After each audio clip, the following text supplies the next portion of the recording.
So really quickly, I'm going to go through Amazon's terms and conditions, their condition guidelines. If you want to find this for yourself, you can just go to Amazon Seller Central. Up in the right-hand corner, there's a Help tab. Just click on that. It's going to bring you to the information portal that they have, and you can look for their terms and conditions for books and for all their other products. It's on the same page.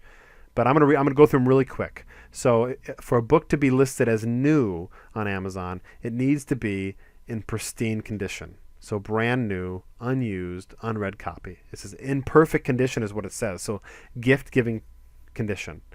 And we don't really sell a lot of books in new condition because most of the books that we get aren't truly in perfect condition.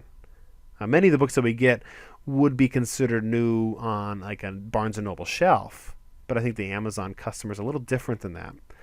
All supplementary materials need to be included, so if it has access codes or if it has a CD-ROM or something in it, has to be there. Obviously, the dust jacket has to be intact. It needs to be perfect. And so rarely will we sell new. Maybe like 2-3% of the books we sell are in new condition.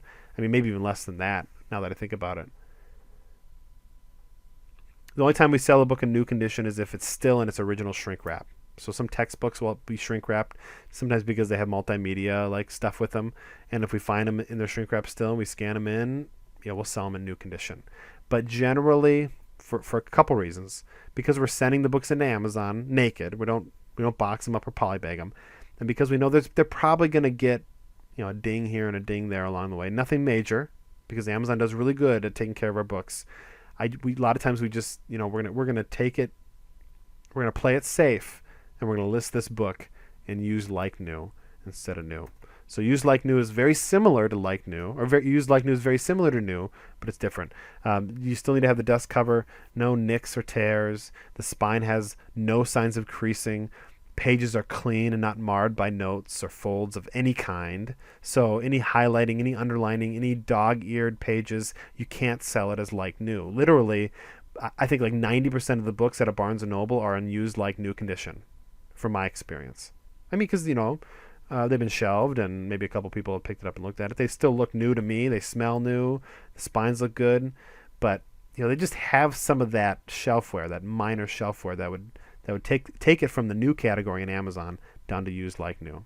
And also, to be honest, even if you send them in well, I think I just don't trust Amazon's shipping, because we order books all the time, and sometimes they'll just throw them in a box with no shrink wrap on them, a box that's way too big, and they'll just chuck it in the mail. We get it, and it's been beat up, and I assume that it's because it got beat up on the way.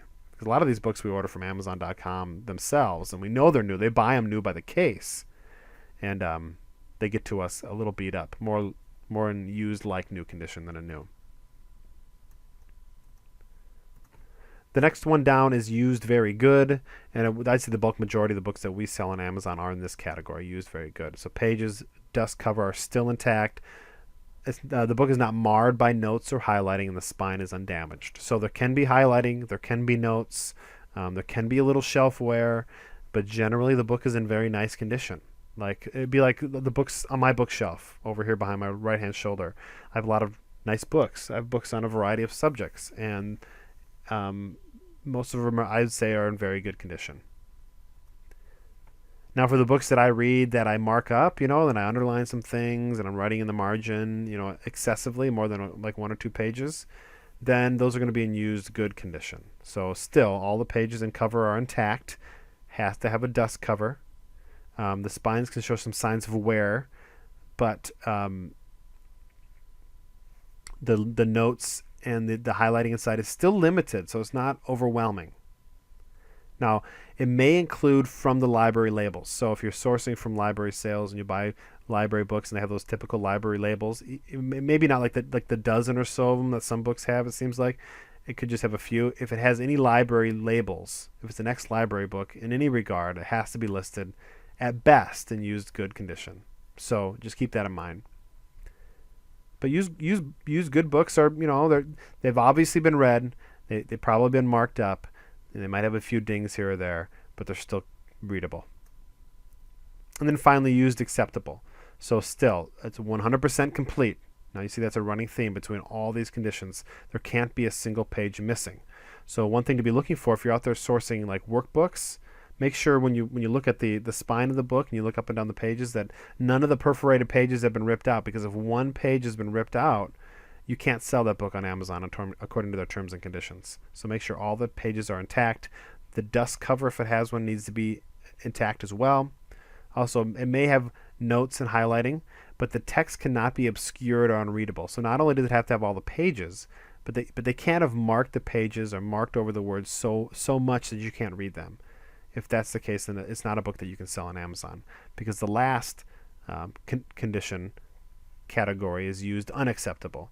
So missing pages, obscured text, we talk about that. Advanced copies, uncorrected proofs for in-print books cannot be sold on Amazon. Also, if you look into their other condition notes, they'll say things like you can't sell instructors or teachers editions of certain kind of books. They do make an exception for grade level books, so like K-12.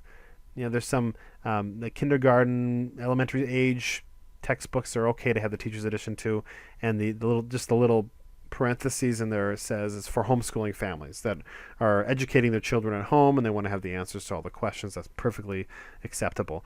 But once you get up to the high school, college level, then Amazon says no, you can't sell those online, because what would prevent students from going and buying the teacher's edition online and then getting all the answers right? It's just an ethical quandary that Amazon wants to avoid. So if you have those books, don't sell them on Amazon. Some people would sell them on eBay. We just avoid sourcing them altogether.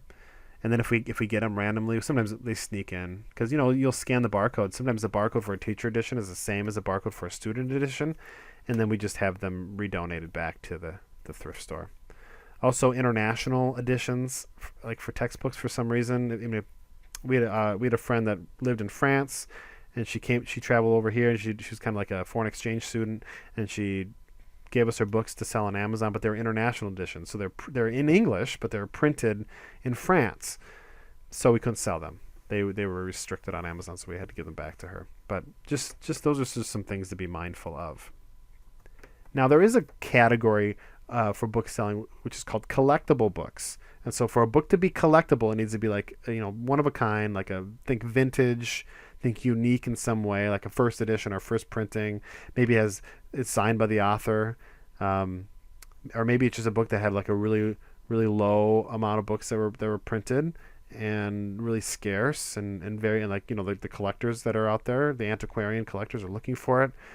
Also, like you can do the advanced reading copies and the uncorrected proofs of books that are out of print. Sometimes those are worth a lot of money because they're harder to find, and book collectors are looking for those and willing to pay a little more for those. So when you go to an Amazon book listing page, you're going to see three options. Typically, you'll see new, so you can click on there. You can look at all the new offers. You'll see used. You can click there to see all the used offers. You'll see collectible. So it's just one way for you to separate yourself from the pack. If you have access to collectible books, you may want to look in getting approved to sell collectible books. So not everybody is approved to sell collectible books. Everybody, as long as you can open up an Amazon selling account, can sell used books and new books, but only those who Amazon has said, given the thumbs up, can sell in the collectible category. So just something for you to consider. If you come across a lot of books that fit these parameters, then I'd recommend looking into getting approved in that category.